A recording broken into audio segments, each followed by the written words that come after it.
Hello everyone, আসসালামু আলাইকুম। কী অবস্থা সবার? আলহামদুলিল্লাহ, আমিও ভালো আছি। টানা 3 দিন বাসায় আব্বু আম্মু ভাগিনা মেহমান থাকার পরে, মেহমান বলবো না, নিজের বাবা মা থাকার পরে এই যে সবাই চলে গেল ঘর ফাঁকা করে। আর এই হচ্ছে আমার ঘরের অবস্থা। তাদের বিদায় দিয়ে আসলে এখন কাজে নেমে পড়তে হয়েছে।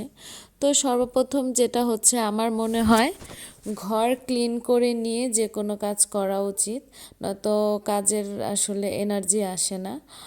আর আমি তাই করি, আমার কাছে ঘর ক্লিন না হওয়া পর্যন্ত যে কোনো কাজই শান্তি লাগে না, ইভেন রান্নাটাও না। আমি সর্বপ্রথম আমার বেডরুমটা গুছিয়ে নিচ্ছি। আমার বেডরুম গুছিয়ে পাশের বেডরুমে যেতে হবে এবং অন্যান্য জিনিসগুলো, যেগুলো শীতের দিন যেহেতু খাতা, লেপ, কম্বল, বালিশ অনেক কিছু নামানো হয়েছিল আব্বু আম্মুর জন্য, তো সেগুলো আবার পুনরায় জায়গায় রেখে দিব। আসলে ঘরটা ফাঁকা হয়ে গিয়েছে, এনার্জি পাচ্ছি না কাজে। আর যেহেতু বিয়ে বাড়ি ছিল, টানা 3 দিন আমরা বিয়ের অ্যাটেন্ড করেছি, তো এই যে অনেক কিছু নামানো হয়েছিল কসমেটিক্সের, তো আসলে বলার কোনো কথাই নেই। আমার মতো মনে হয় সব মেয়েদের এরকম প্রবলেম হয় কোথাও গেলে। সবচাইতে বেশি ড্রেসিং এরিয়া যেটা, সেটা মেসি হয়ে যায়। আর এই যে আমার সোফা, মানে ড্রয়িং রুমের অবস্থা, সরি। তো এগুলো এখন ঝেড়ে পুছে ক্লিন করে নিব। আসলে অফ ক্যামেরায় অনেক অনেক কাজ করা হয়, যেটা আসলে ক্যামেরা অন করে করা পসিবল না, বা ক্যামেরা অন করে কাজ করতে গেলে হয়তো বা কাজ স্লো হয়ে যায়, সময়ের সাথে মেনটেন করা যায় না। তো এখানে আমি ড্রয়িং রুমটা গুছিয়ে চলে আসলাম। যেগুলো যেগুলো তোলার মতো জিনিস ছিল নামিয়েছিলাম, সেগুলো তুলে নিতে। বিছানার চাদরগুলো আগে তুলে দিলাম, যেগুলো আসলে ধোয়া ছিল কিন্তু উঠানো হয়নি। আর এখানে আমার বাবা কিছু কাপড় রেখে গেছে, সেগুলো উঠিয়ে দিলাম আলমারিতে, এবং এই যে বালিশগুলো উঠিয়ে দিলাম। এই ঘরটাও এখন আসলে ক্লিন করে নেব ঠিকভাবে। এই ঘরটা ক্লিন হয়ে গেলে বাইরের রুমে অনেক কাজ রয়েছে, সেগুলো করব। তো দেখতে থাকুন।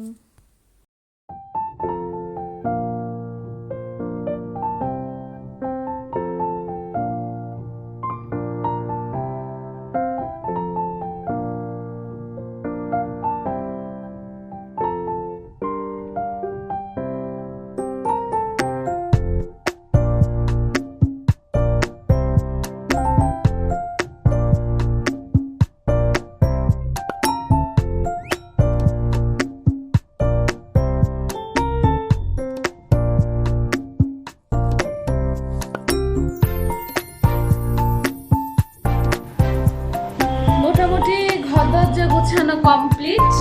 এখন হচ্ছে যে অন্যান্য কাজগুলো করে ফেলবো।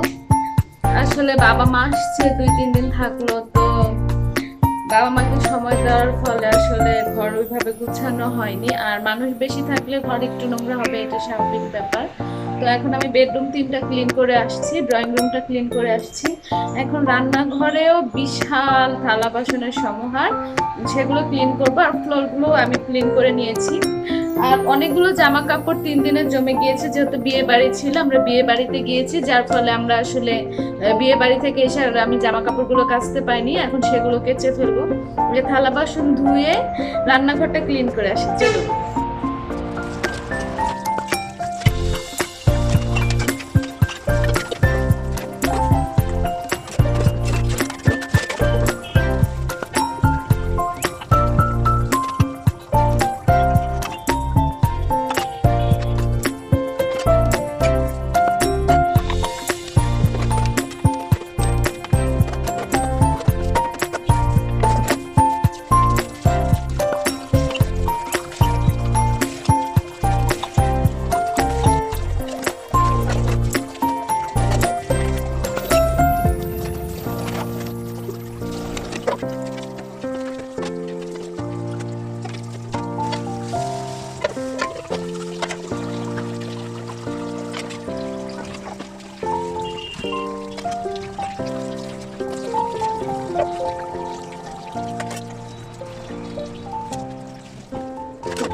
অর্ধেক ধুয়ে গুছিয়ে এসেছি, রান্নাঘরটা এখন গুছানো লাগবে।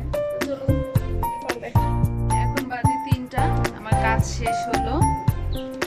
ঘর ক্লিন করলাম, রান্না আজকে করিনি, গতকালকে একটু তরকারি ছিল, ওটা দিয়ে আজকে চালিয়ে নিব, কিছু করার নেই। এই যে দেখে আসি ঘরটা কিভাবে ক্লিন করলাম। এখন খুব অস্থির লাগছে, খাওয়া দাওয়া করে একটু রেস্ট নিই। এই যে পুরো রুম ক্লিন করে ফেলেছি আজকে। বাবা যাওয়ার পর তো বাসাটা ফাঁকা হয়ে গিয়েছে। এই যে ঘর দরজা ক্লিন করে ফেলেছি।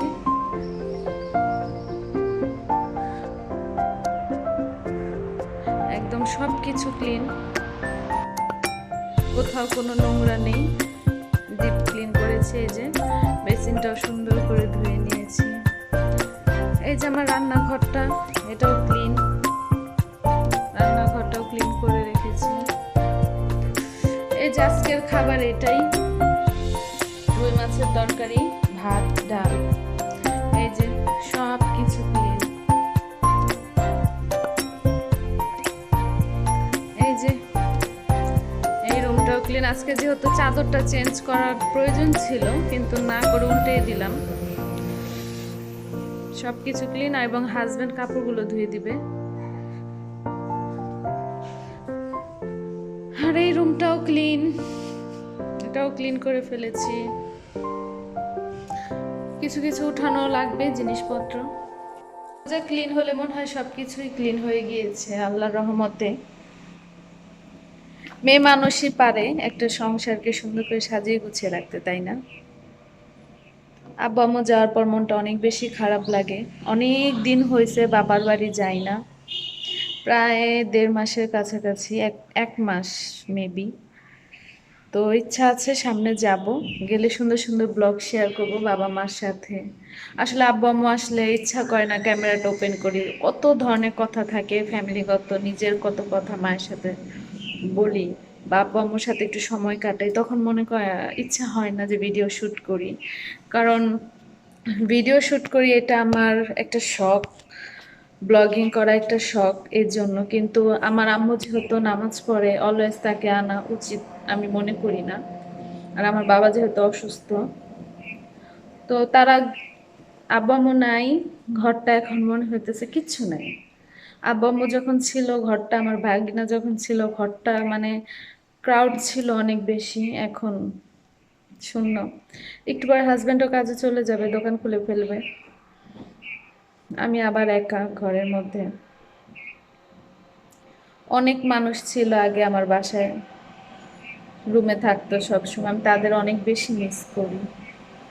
কিছু করার নেই, জীবনটা এভাবেই চলবে। আর আমার হাজবেন্ড বাইরে চলে যাওয়ার পরে হয়তো বা আমার জীবনটা কিভাবে যাবে জানি না।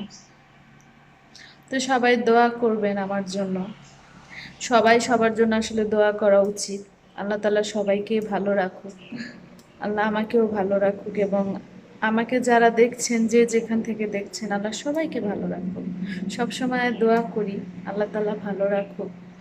আসলে আমি যা তাই, ক্যামেরার সামনে সেজে গুজে আসতে হবে এমন কোনো কথা নাই। আমি যেমন আছি তেমন, আমাকে যদি অডিয়েন্স অ্যাকসেপ্ট করে তা আলহামদুলিল্লাহ, না করলেও সমস্যা নেই।